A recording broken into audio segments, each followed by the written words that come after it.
ನಾವು ಹೋಗುತ್ತಾ ವೇಳೆ ನಮ್ಮ ಎದುರಿಗೆ ಬಂದು ನಮ್ಮ ಗುರುಗಳನ್ನು ವಿಚಾರಿಸ್ತಾ ಇದ್ದೇವೆ. ಏನು ವಿಚಾರಿಸದೆ? ವಿಚಾರಿಸಬಾರ್ದು. ಅವನ ಪರಿಚಯ ನನಗುಂಟು. ನೀನು ಈಗ ನೋಡಿದ್ದು, ನಾನು ಹೊರಗೆ ನೋಡಿದ್ದೇನೆ, ಗೊತ್ತಾಯ್ತಲ್ಲ. ಆಗಲಿ ಅವ ಏನು, ಅವನ ಯೋಗ್ಯತೆ ಏನು, ಅವ ಏನೆಲ್ಲ ಮಾಡಿದ್ದಾನೆ, ಏನೆಲ್ಲ ಮಾಡ್ತಾ ಇದ್ದಾನೆ ಎಲ್ಲ ನನಗೆ ಗೊತ್ತು. ಅದನ್ನು ನೀನು ಹೇಳ್ಬೇಕು. ವೇಳೆಯಲ್ಲಿ ಗುರುಗಳನ್ನು ದೂರುವುದು ಅಷ್ಟು ಒಳ್ಳೆಯ ಕೆಲಸವ? ಗುರುಗಳನ್ನು ದೂರುದು? ಅವ ದೂರು ಹಾಗೆ ಮಾಡಿದ್ದನ್ನು ನಾನು ಹೇಳಿದ್ದು ತಪ್ಪೇನೆ ಅದರಲ್ಲಿ? ಏನೇ ಆಗಲಿ ಬಿಡು. ಒಳ್ಳೆಯ ಮಾತಿನಿಂದ ಹೇಳ್ತಾ ಇದ್ದೇನೆ. ಏನು? ಹಿಂದೆ ಹೋದರೆ ಬದುಕಿ, ಇಲ್ಲದಿದ್ರೆ ನಿನ್ನ ತಲೆಯನ್ನು ಮೊದಲ ಮನುತ ನೀನು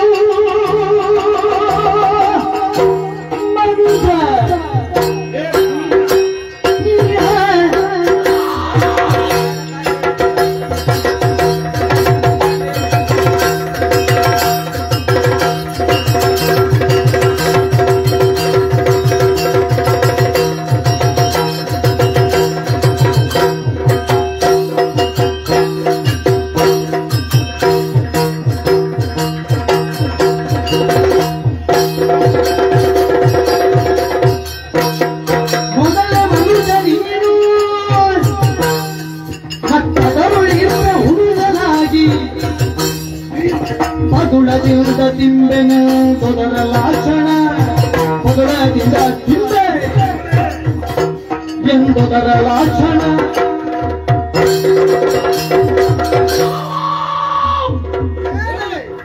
ಮಾನವರಲ್ಲಿ ಸಣ್ಣ ಹುಡುಗರು ಒಂದು ಕೆನ್ನೆಯಲ್ಲಿ ಹಾಲು, ಮತ್ತೊಂದು ಕೆನ್ನೆಯಲ್ಲಿ ರಕ್ತ, ಹೀಗೆ ಸಿಡಿದ್ರೆ ಸಾಕು ರಕ್ತ ಪಸಕ್ಕಂತ ಹೊರಗೆ ಬಂದೇ ಹೋಗುದು.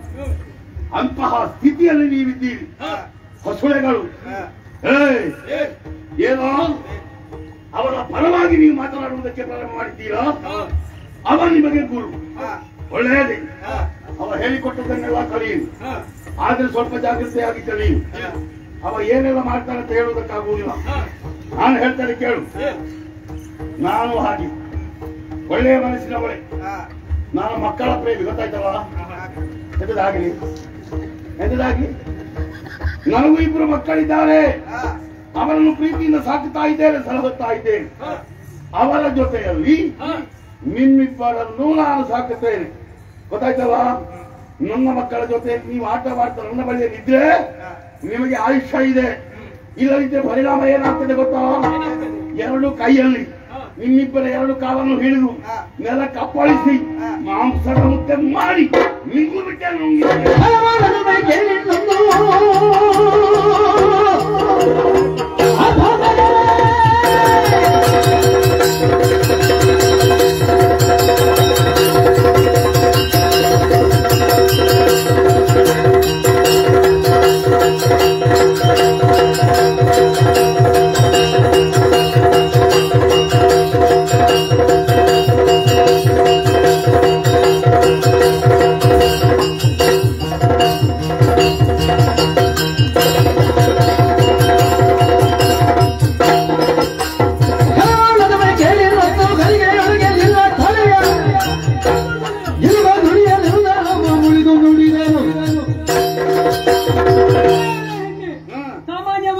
ಸಾಮಾನ್ಯವಾದಂತಹ ಹೆಣ್ಣಿನ ತರ ಬೇಕಾದವಳು ನೀವು.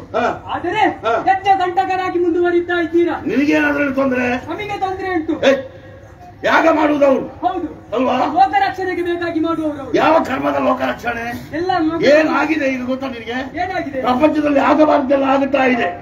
ಬಡವರಿಗೆ ಸರಿಯಾಗಿ ತಿನ್ನುವುದಕ್ಕೆ ಸಿಗುವುದಿಲ್ಲ, ಗೊತ್ತಾ ನಿನಗೆ? ಯಜ್ಞ ಹಾಳು ಮಾಡ್ತಾರೆ, ಯಜ್ಞ ಮಾಡಿದ್ದರಿಂದ ಅದೇ ಹಾಗಾಗುವುದು. ಈ ಯಜ್ಞಕ್ಕೆ ಯಾವುದೆಲ್ಲ ಹಾಕ್ತಾರೆ ಗೊತ್ತಾ ನಿನಗೆ?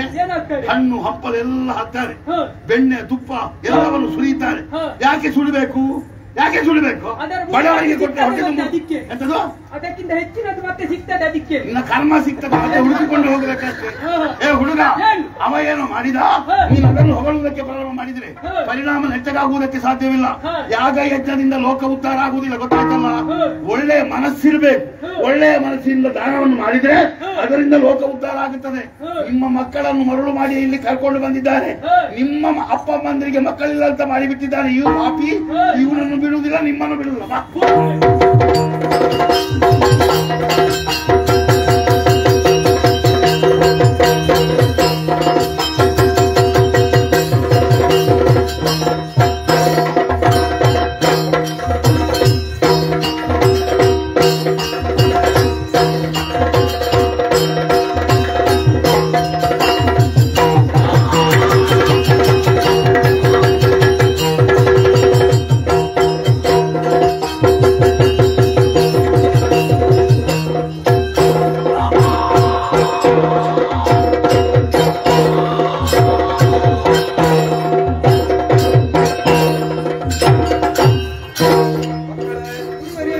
ನಾನು ಹೇಳಿಕೊಟ್ಟಂತೆಯೇ ಗೈದಿದ್ದೀರಿ ಎನ್ನುವುದರಲ್ಲಿ ಅನುಮಾನ ಇಲ್ಲ. ಹಾಗಂತ ರಾಕ್ಷಸರ ಅಂತ್ಯ ಅಲ್ಲ ಇದು, ರಾಕ್ಷಸರ ಆರಂಭ. ಅಂತ್ಯವನ್ನು ಗೊಳ್ಳಬೇಕಾದಂತಹ, ಅಂತ್ಯವನ್ನು ಪಡೆಯಬೇಕಾದಂತಹ ಲೋಕಕಂಟಕರು ಹಲವರಿದ್ದಾರೆ. ಅವರ ಬಗ್ಗೆ ನಿರೀಕ್ಷಿಸೋಣ. ಬನ್ನಿ ಹೀಗೆ.